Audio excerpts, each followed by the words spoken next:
એ સરકાર જે તે દેશની એફઆરબીઓ એટલે ફાઇનાન્શિયલ મેનેજમેન્ટના જે રૂલ્સ છે એને વળગીને કેટલી ચાલે છે, ખાસ કરીને બજેટરી ખાધ જેને આપણે ફિસ્કલ ડેફિસિટ કહીએ છીએ એના ઉપર એનું નિયંત્રણ છે કે કેમ, કે સરકાર પછી ફિસ્કલ ડેફિસિટ વધવા દઈ અને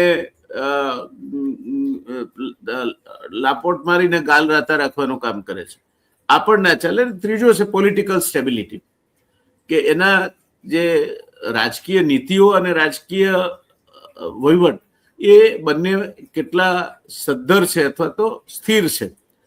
આ ત્રણ મુદ્દા અગત્યના છે અને એટલા માટે વળતર એ ચોથો મુદ્દો છે. વળતર એ મુદ્દો છે જ, પણ એ ચોથો મુદ્દો છે. જો આ પહેલા ત્રણ ના હોય તો માત્ર વળતર ઉપર આધારિત રહીને એફઆઈઆઈ પોતાનું રોકાણ કરે નહીં. અને એટલે છેલ્લા કેટલાક વર્ષોમાં એફઆઈઆઈએ ગયા 3 વર્ષમાં રેકોર્ડ કાગળિયું વેચ્યું છે આ દેશમાં, અને એ વેચ્યું છે એની સીધી અસર આપણી બજાર પર દેખાય છે.